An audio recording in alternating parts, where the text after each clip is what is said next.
नमस्कार दोस्तों, स्वागत है आपके अपने YouTube चैनल संजीवनी मेडिकल एजुकेशन में। मैं हूं डॉक्टर गोपाल, स्वागत करता हूं आपका।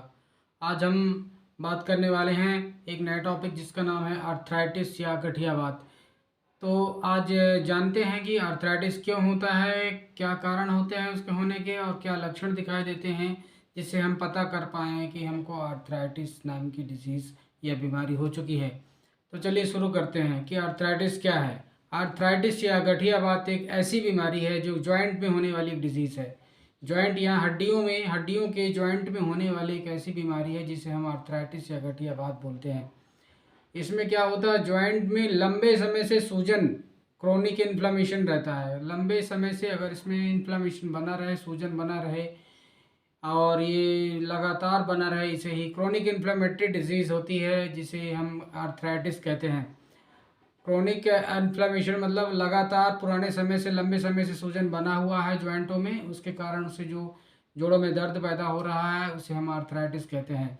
आर्थराइटिस ज़्यादातर ये एक सिस्टम से शुरू होकर मल्टी सिस्टम इन्वॉल्व हो जाते हैं। कई ऑर्गन और अंग उसमें प्रभावित या संक्रमित हो जाते हैं।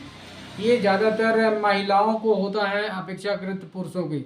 ज़्यादातर जो है मेल्स यानी कि लेडीज़ यानी कि फीमेल्स को ज़्यादा होता है मेल की अपेक्षा। अगर 4 मेल है, 2 मेल एंड 2 फीमेल है तो 3 मेल फीमेल्स को हो जाएंगे और 1 मेल्स को होगा। ज़्यादातर क्या ना महिलाओं को प्रभावित करने वाली एक बीमारी है जिसे हम आर्थराइटिस कहते हैं। ये ज़्यादातर ये शुरुआत कैसे होती है, जिसमें शुरुआत में इसे धीरे से हम थकावट लगने लग जाती है, भूख नहीं लगती, कमजोरी लगती है, जोड़ों में, हाथ पैरों में दर्द बना रहता है। फिर ये लगातार ये प्रॉब्लम बढ़ के आगे बढ़ते हुए जाती है। जो बड़े बड़े जॉइंट्स हमारे बॉडी के, जो बिग जॉइंट्स है, जैसे शोल्डर जॉइंट है, एल्बो जॉइंट है, रिस्ट जॉइंट है, कलाई की जॉइंट है, जोड़ों का यानी कि घुटने का जॉइंट है, हिप जॉइंट है, इन बड़े बड़े ऑर्गन्स को, बड़े बड़े जॉइंट्स को प्रभावित करती है। जब इसका ट्रीटमेंट और इसका इलाज नहीं होता तो ये आर्थराइटिस जो है आगे चल के स्मॉल जॉइंट्स को कवर करती है। स्मॉल जॉइंट्स मतलब छोटे छोटे जॉइंट्स को कवर करती है। छोटे छोटे जॉइंट्स में आपके फिर ये तो बिग जॉइंट्स आ जाते हैं, बड़े जॉइंट्स आ गए। इसके बाद छोटे जॉइंट्स में आपके फिंगर्स के छोटे छोटे जॉइंट है, हर फिंगर में 4 जॉइंट्स है, तो वो सारे जॉइंट्स को कवर करती है। छोटे हाथ के उंगलियों की जितनी जॉइंट है वो उसको कवर करती है। बॉडी के जितने भी जॉइंट्स हैं उसको, छोटे छोटे जॉइंट्स हैं उनको कवर करती है। पैर की उंगलियों के छोटे छोटे जॉइंट्स हैं उसको कवर करती है। इनमें सूजन पैदा होती है और इसमें एक साइनोवियल फ्लूइड होती है, उसका सिक्रेशन कम हो जाता है। इस कंडीशन में उस जॉइंट्स में इसके लेयर्स में, इसके सेल्स में, इसमें सूजन आने लग जाती है, इन्फ्लेमेशन डेवलप होने लग जाता है। इतनी ज़्यादा हाइपरट्रॉफी हो जाती है इसके मसल्स के, आपके जॉइंट्स की सूजन इतनी ज़्यादा बढ़ जाती है कि जॉइंट्स के बाद जो हमारी उंगलियां होती है, फिंगर्स होते हैं, ये टेढ़ी हो जाती है। इस टाइप के ऐसे ऐसे आड़े तिरछे टाइप के स्ट्रक्चर की हो जाती है। पैर की चलने में पेशेंट का पैर तिरछा हो जाता है, उंगलियां तिरछी हो जाती है, उंगली सीधी होती है, उंगली ऐसे टेढ़ी हो जाती है आर्थराइटिस के केस में।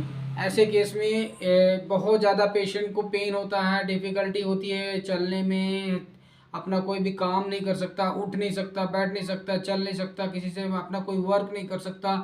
पेशेंट कपड़ा नहीं पहन सकता, कोई पानी, इवन पानी, एक गिलास का पानी उठा के गिलास का पानी पी भी नहीं सकता है।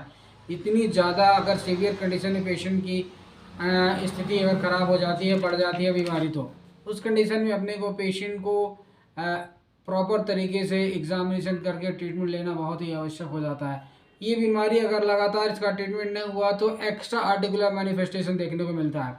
एक्स्ट्रा आर्टिकुलर फीचर्स का मतलब होता है कि जॉइंट्स के अलावा किसी और अंग को ये प्रभावित करती है। जैसे हार्ट में जाती है तो हार्ट में सूजन पैदा करती है, पेरिकार्डाइटिस होता है, हार्ट के लेयर्स में सूजन आ जाती है। एक्चुअली एक प्रकार के स्ट्रेप्टोकोकल इन्फेक्शन के कारण होता है आर्थराइटिस। स्ट्रेप्टोकोकल इन्फेक्शन किसी ज़माने में हुआ रहता है, वो स्टोर रहता है हमारे बॉडी में, लेकिन एक एज आने पे वो एक्टिव हो जाता है और जॉइंट पे कवर करता है, जॉइंट में स्टोर रहता है।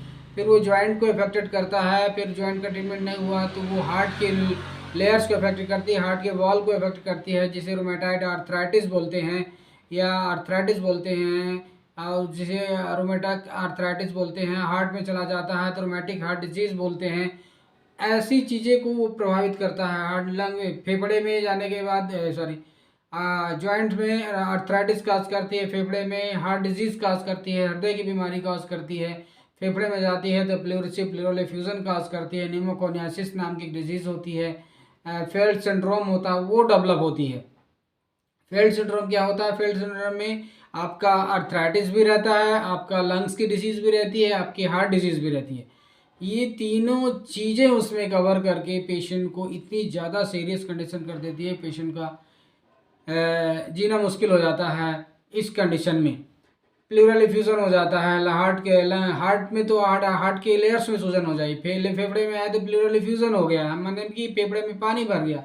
अगर नर्व्स में आ जाती है, न्यूरोलॉजिकल सिम्टम्स दिखाई देती है तो टार्सल कार्पल ट्यूनल सिंड्रोम हो जाता है, टार्सल ट्यूनल सिंड्रोम हो जाता है, टार्सल बोन अकड़ मुकड़ हो जाती है, तिरछी हो जाती है, बहुत छत बिछत स्थिति हो जाती है आर्थराइटिस के केस में, टार्सल ट्यूनल सिंड्रोम में। आँख में जब चले जाती है तो केराटाइटिस डेवलप करता है, केराटाइटिस होता है, एक डिजीज़ होती है, स्क्लेरोमेलासिया डेवलप करता है, केराटोकंजक्टिवाइटिस डेवलप होती है, केराटिना आपका कंजक्टिवाइटिस और स्क्लेरा में सूजन पैदा करती है जिसे केराटोकंजक्टिवाइटिस बोलते हैं। पेट और जॉइंट्स में इतना ज़्यादा प्रॉब्लम क्रिएट करती है अगर इसका ट्रीटमेंट नहीं लिए तो पहले आपका जॉइंट अफेक्टेड करेगा, फिर आपका फेफड़ा अफेक्टेड करेगा, फिर आपका लंग्स अफेक्टेड करेगा, फिर आपके बड़े बड़े जो ऑर्गन हैं तंत्रिका उनको प्रभावित करता है और इतना ज़्यादा उसमें प्रभावित हो जाता है, पेशेंट को जीना मुश्किल हो जाता है। इस कंडीशन में क्या करें, कैसे पता करें?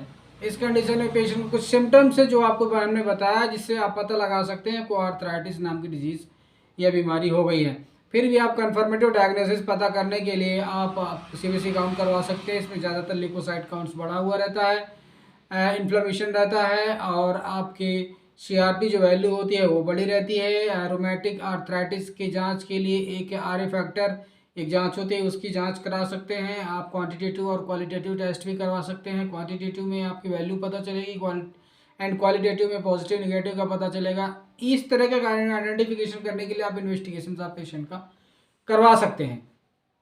ट्रीटमेंट की बात करें तो ट्रीटमेंट के लिए ट्रीटमेंट में अगर बात करें तो ट्रीटमेंट में आपको इसमें बेसिक ट्रीटमेंट है कि कितना कोशिश करें कि आप एक्सरसाइज करें।